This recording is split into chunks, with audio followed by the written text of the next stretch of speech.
What is the definition of poison? How do you define the word poison?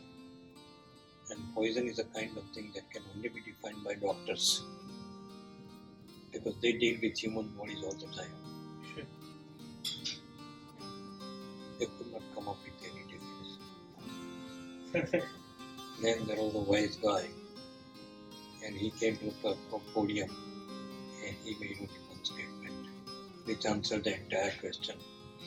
Anything in excess is a poison. Anything in excess. Everything has to have a limit. Yes. And the limit is to be set by us, not by others. Your parents cannot set a limit for you. You have to set your own limits. Right. Water is good. It's good for your body, good for digestion, everything. But if you drink excess water, your body will be a sponge. It won't absorbing more than water. It will cause you indigestion, and it will ruin your body also. Oh. Everything, anything in excess is. કઈ પણ વસ્તુનું તમે over limit જાઓ એટલે Exactly. ખરાબ હોય. That's the key. So, you have to put a limit at one time. Blind pursuit is also poison. But these things you will learn when you grow old, when you are more thinking, when you realize more and more, experience more and more. It comes with age.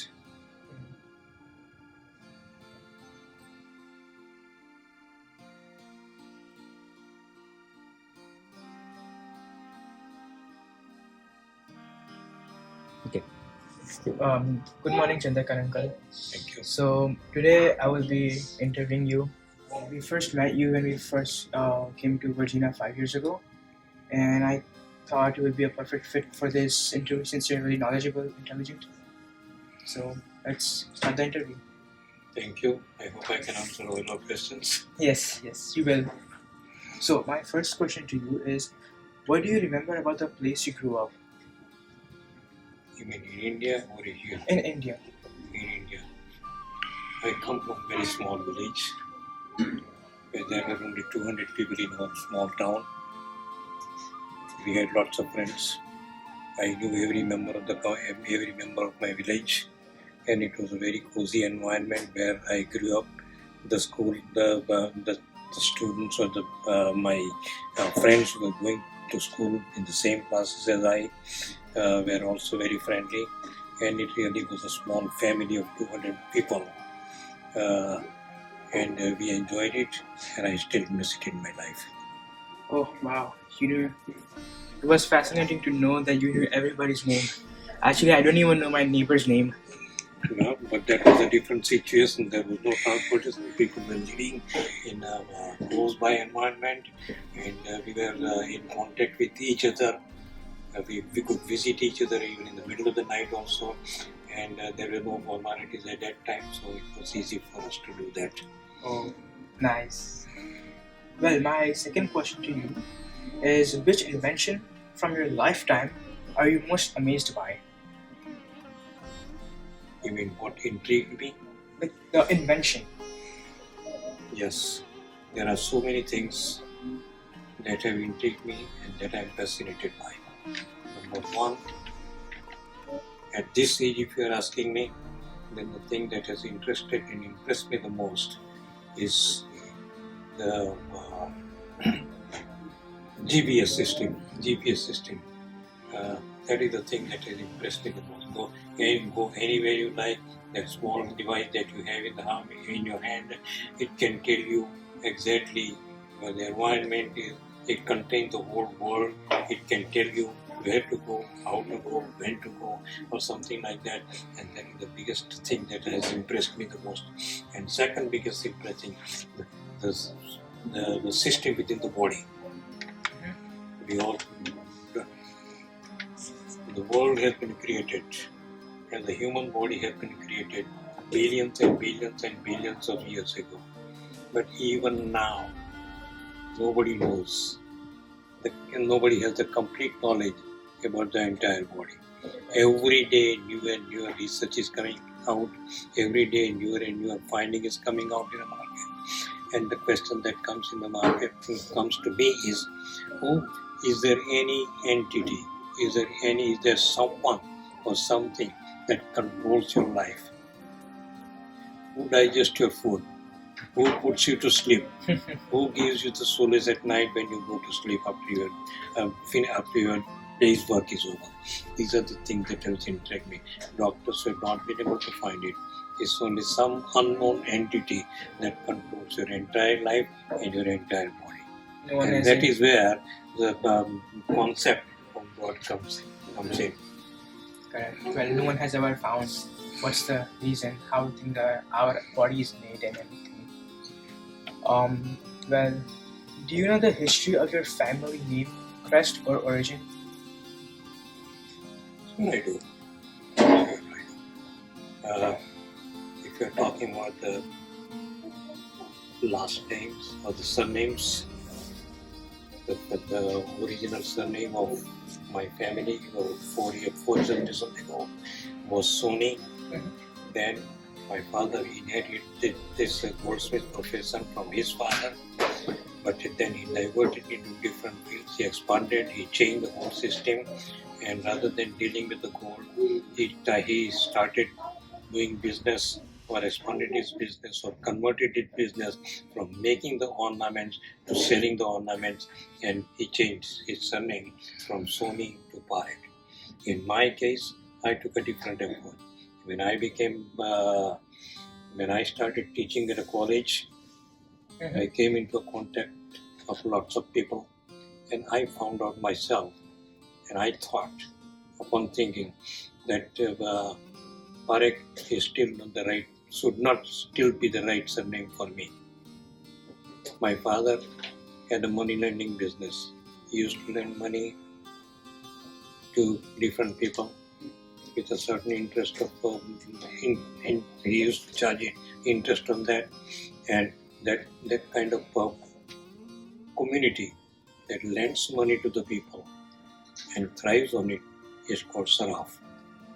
So I thought, since my father had been into that kind of business, I should change it from Parekh to Shroff. And that is how I changed it. Okay. So I'm the only person in our entire society and our entire family who has been holding that surname. Wow. So fascinating. Well, when did you first come to United States? When did I come to the United States? Yes. I came in 1963. Before that, after my master's degree, I taught in colleges both in Gujarat and Bombay for 3 years, and then I came to this country. It so happened, ironically, that in those days, people were traveling by boat rather than by plane. Okay. Of course, there were people traveling by plane also, but more people were traveling by boats who wanted to settle down here.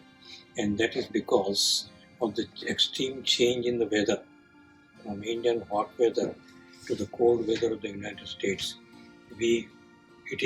People used to think that it is better to slowly acclimatize yourself over a period of time so that you don't feel uncomfortable when you land in a totally different environment. So I came by boat. That was exactly on December 25th, 1963. I landed in New York. The boat landed in New York, and from there I did not know anybody. Nobody was on the street also because of the Christmas holidays, and I took a bus from there. Soon after I landed and got out of this customs, took a bus, came to Washington, and about 4 o'clock in the morning I went to the hostel where I was going to stay, and the dean or the rector, he allowed me to stay there at night, and next day I had to go to school to pay my fees, get my admission, meet the people. It was totally unknown and unpredictable environment, which was not very easy, but we had to overcome. That must have been a hard time for you. It sure was. Transportation was not easy, People were not friendly. Everybody was busy. They were it's more of a colonial living in those days. Oh. Well, what were your childhood likes while growing up? Your childhood? Child, Yes. While growing up. when I was a child, we had 5 brothers at that time. I am the second from the top, and the 3 brothers who were younger with me. We used to mingle together, teach each other, play with each other, and we had a united family of 20 members in the whole family. Oh. So we had a very cozy environment and very loving family life. Well, would you like to talk about your brothers more? My brothers, Yes. we used to, well, since they were younger to me, they were in the lower grades of as compared to me. And anytime they had a problem in learning, I used to teach them. In the morning, we used to spend about an hour together teaching each other or playing with each other, playing games. In the evening, when we came back from school, we used to sit down there for 1 hour together, exchange the views about what they learned, what I learned, what I could, and if they had any problem, I could teach them also. So we had a very open relationship with my brothers. What about your elder brother? Same way. Oh. Same way. Because my older brother and I has only 1 year difference. So we are more like twins. Oh, okay, I see. What are the most rewarding things about getting older? Most rewarding thing about getting old, you become wiser. Oh. You become more knowledgeable. You become more tolerant. These are the qualities that you tend to develop when you grow older. Uh-huh. What are the most important lessons you have learned in your life? Be tolerant. Yeah. Be helpful to the people. And that is one thing that I have learned I will never forget. And it has rewarded me tremendously. Okay. Who has influenced you the most? Among the individuals you're talking? Yes. Yes, my father. How? In many ways. Number one, when we are small children, I and my older brother were like twins with 1 year difference in age. My father, at night, after the dinner and after the business is over, when he went to sleep, he took both of us brothers with him on the same bed. Me on the left, my brother on the right. And during that when we were in the bed, my father used to tell us stories about the Ramayana, Mahabharata, script, those Puranas, and they also took personal interest into our learning at school. At night, he used to ask us with a stern face what we learned at school. He used to tell us stories from religious stories also, which would inspire us to be that great people like Prahlad, Ram, Arjun, Yes. those kinds of things. And that created a lasting impression in our life. Nice. And that lasted even until the day he died. That was about 20 years ago. Oh, so sorry to hear that. What life advice will you pass along to us? Be tolerant, be sympathetic, but always keep on reading. Reading is the key. When I first came to this country, to the United States, I used to travel by bus a lot because I did not have car for the first 5 years until I graduated with my PhD degree. And whenever I traveled in the bus from one place to another, there used to be a signboard in the bus which said, "Education is for the birds." No, I'm sorry, I take it back. Reading is for birds who want to fly. Reading And is important. that touched me and that got me. Wow. Well, of course, reading is very important. Absolutely, because reading expands your knowledge. It expands your thinking horizon, and it makes your outlook much wider than what you came with. Nice. If you could go back to any age, what would it be? Number one, practically we cannot go back to any age. Age is age. We are aging, and enjoy every moment of your life. But as long as you can do that, you don't have to go to any age. Past is past. Think of the future and live in the present. Wow. That's how I take it. What was the best day of your life? When I got my degree, PhD degree, Yes, that was the best day. Okay. Because that opened up all the avenues of my life. Every ambition that I had, I could fulfill once I had that. And I was waiting for that. Green card was not important to me because green card in this United States, I got it even before I graduated. Okay. Because I got the green card within 3 months from the day I applied. Oh, that was quick. Yeah. We still haven't gotten ours. And we have been living in United States for 5 years, and we still haven't gotten our green card. The things have changed. Yes, of course it did. Past it was different. There were not that many foreigners in this country either. And at that time, Vietnam War was going on. My research was very much related to the problem that Vietnam was facing at that time. There was too much bombing going on in Vietnam. There was lots of radiation effects also going on at that time. And my research in PhD was based upon developing a compound that could counter the effect of the radiations in the war. Oh. So my field was in high demand. And that was one reason why when I applied for a green card, they asked me, what have you achieved? And when I told them this is my research, I was granted the green card immediately. Nice, that's wonderful. You did such a good thing for research. Yes and no. I started with that ambition. I started my research that way. But by the time I graduated, the war had ended. So my research had no meaning. Well, that's one thing.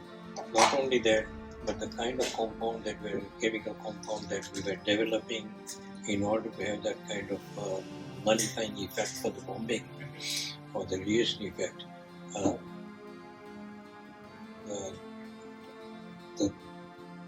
me put it this way. Yes, the compound that were developed did not have the kind of effect that I wanted them to have. When the compounds were tested in the laboratory, they turned out more to be anti-malarial than anti-radiation. Oh. So the significance and the purpose with which we developed that compound did not turn out to be that effective. Oh, okay. What are you most proud of? Hard work. Hard work? Yes, hard work is the key to success. That's the key to success. When you work hard, you may have failures. Yes. But that should not deter you from working hard either. Yes, that's correct. Yes. Because this is only through the work and the hard work that you can achieve anything. You can gain things by luck. You can gain things by becoming somebody's heir or anything like that. But that will not come. You will never realize the value of your hard work until you face that situation. Yes, correct. My next question to you is, how have your dreams and goals changed throughout your life? How have I? No, how have your dreams and goals changed throughout your life? They always kept on changing. When I was in high school, I wanted to graduate from the high school and I wanted to be a boat captain, steamer captain. Mm-hmm. When I went for an interview there in Bombay, I passed all the tests except for the height requirement. And I was rejected. So the goal changes. Then I failed in the inter-science exam. and I decided, or I wanted to give up studies and join my father in the business. But my father said no. Failure once should not deter you from gaining what you want to be. You have to study. He knew the value of hard work. He knew the value of education. He knew the value of dignity.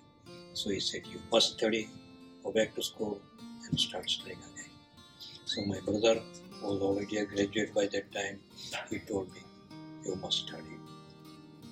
He encouraged me to go to school, college again, and I finished my college, ESC. Then I went to LSC. And then taught there for 3 years. I came to this country, got my PhD, and the whole thing changed. Wow. That's my other question to you is, how would you like to be remembered? In fact, I don't like to be remembered. Why? No. What does it bring to you? Well, If I do want to be remembered, the only way I to be remembered is someone as someone who could bring light into somebody's life, who could bring inspiration into somebody's life, who could encourage someone to have the higher lofty ideas and ideals. That is how I like to be remembered. okay. I want to be instrumental in everybody's progress, everybody's achievements, everybody's ambition. If that can happen, I will have been here. I will have lived my life. What is the most political issue to you? I don't like politics. You don't like politics? My brother himself is a politician, but I have never been impressed with that profession at all. Because politics, the way I look at it, is an opportunist, is a business of an opportunist. There is no, well, of course there are honest people also like Mahatma Gandhi, but they are not called politicians. They entered into politics just to serve their purpose, but once the purpose is over, they got out. To serve the country. When you were a little kid, what did you want to be when you grew up? What did I want to be when I grew up? Yeah, when you were a little kid. When you were little, young. Wanted to, my first ambition was to be obedient to my parents. Obedient is a word that modern children don't like it, but that was my ambition at that time. I wanted to make sure that when they get old, my parents get old, I wanted to be by their side. That is why even after my PhD in this country, when I went to India and saw my parents, I did not even want to come back. I wanted to stay with them. My parents forced me to come down here again. But I put a condition to my parents. Look, I'm going back. I will do what I can. But I want you to come down to come to the United States. Stay with me, because when you leave this world, I want to be by your side. And I want to live the remainder of your life under my care. That was my ambition. Did they come? I did it. Absolutely. They came here? Well, they came to this country. They stayed here for 20 years. Uh-huh. My father came at at the age of 80. He lived through 98. And I'm proud to have taken care of him in his old age. How wonderful. Well, that was my condition or a dream. And I'm happy with that. Well, Uncle, thank you very much to let me interview you. Well, you're most welcome. I hope I could contribute something to your project. Yes, you did. And it's my pleasure and honor to be on the interview. Thank you very much. Thank you.